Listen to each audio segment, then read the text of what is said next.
Hey everyone, it's Tanya from Royal City Nursery, and today we are doing a tour through some of our easy houseplants, or really as I like to call them, houseplants suitable for Gardener 1.0. So we're going to start off in our pet-friendly selection. Any of the Hoyas, that's all of this top shelf, whether that's Lisa, that yellow one, the more traditional variegated one, Rosita's down here. Look at how adorable that is. There's some beautiful, beautiful Hoyas. Rope Hoyas for something a little different. Spider plants. And spider plants you can get in the more traditional variety, or you can get in one of our newer and favorite ones, Bonnie. This little curly girl has got a little bit more variegation, and look at the curls on the leaf. Super, super different. Very, very easy to grow and very forgiving if by chance you slip away for a weekend and you might forget to water. That's okay. So come on down the path. Pothos are beautifully easy. We're going to get to more pothos later on. This is a variety called Neon, but look at that beautiful fluorescent yellow, almost lime green. Down on this side, this is the bulletproof, I need something I can't possibly kill because I'm going away for 3 weeks and I still need it alive when I come back section. So this includes all of the snake plants, so whether it's more traditional, whether it's the braided, as we just showed you. There's a new variety out. This one's called Flame. Look at how those yellow stripes work on there. You could do a variety called Ghost. But look at that one. Absolutely gorgeous. And then back in here, there's some of the shorter varieties of snake plants. And again, you get some different colors. The nice thing with snake plants is these truly are easy. So really, the pots should dry almost all the way to the bottom before you water them again. So realistically, you're looking at watering once every 3 weeks, 4 weeks, or so on. The other ones that are easy that are in the same section are the ZZ plants. So whether it's the new black one, this is Black Queen, isn't she gorgeous? Or the more traditional green ones, these super, super easy again. So let these dry out almost to the bottom of the pot before watering. And for light for all of these, they can take anything from pretty much nothing right up to full hot all day sun. So it's a great plant to get started with. On my other side here, we've got some Dracaenas.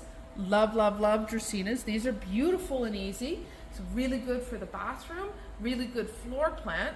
These ones actually like a little bit of humidity, but the nice thing is, again, they're easy, so you don't need to worry about it too much. They prefer bright to indirect light, and whether you want to start with some of the floor varieties, like lemon lime, or even to look at this one here. We've got 3 different ones in the same pot. That to me is fantastic because this way you get a little bit of color for a whole bunch of different spaces. And yes, if you do want a statement piece, we do have a couple bigger ones as well. Right? Look at the size of this floor piece. This one's beautiful. There's more Dracaenas around this corner. Look at the color on that. Isn't she beautiful?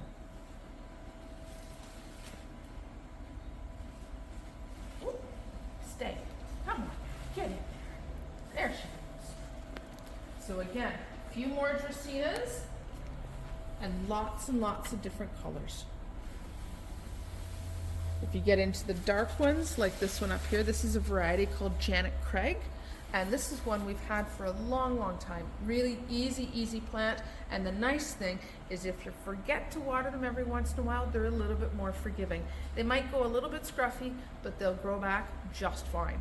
The other beautifully easy plant is the one that's actually hanging above me. And these are pothos. Super, super easy. Keep them in the hanging basket if you want, or take the hanger off of them and just put them on a shelf or the top of a bookcase. And again, super forgiving. If you forget to water them, they'll be okay. They'll come back. And anywhere from low light to bright light. So they take a wide variety as well. And for watering, no different than most other things. Stuff your finger into the soil. When it's dry to the first knuckle, you're ready to water. A couple more easy ones around this way, so let's keep going for a walk. And we get to one of my favorite little sections. Look at the succulents here. We've got these beautiful little combo packs.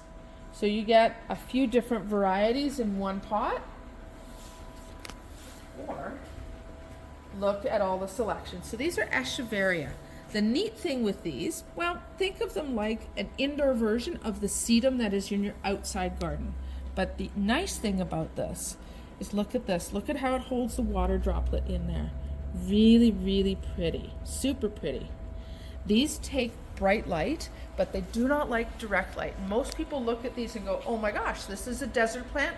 Yes, it is. And a lot of people make the mistake of putting these in hot, hot sun from dawn to dusk. They don't like it. So bright light, they're much better indoors than you think.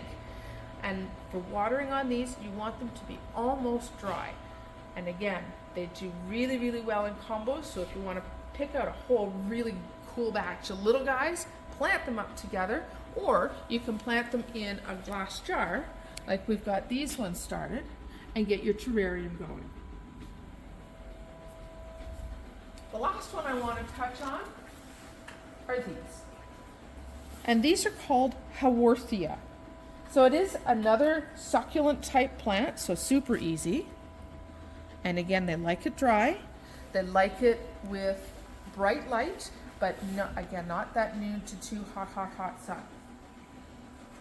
But that gives you a few different options, and we should say, we're also looking at pet friendly down here too. So we started with pet friendly, we ended with pet friendly, and also we ended on the super easy guys. So we'll talk to you soon. Bye-bye.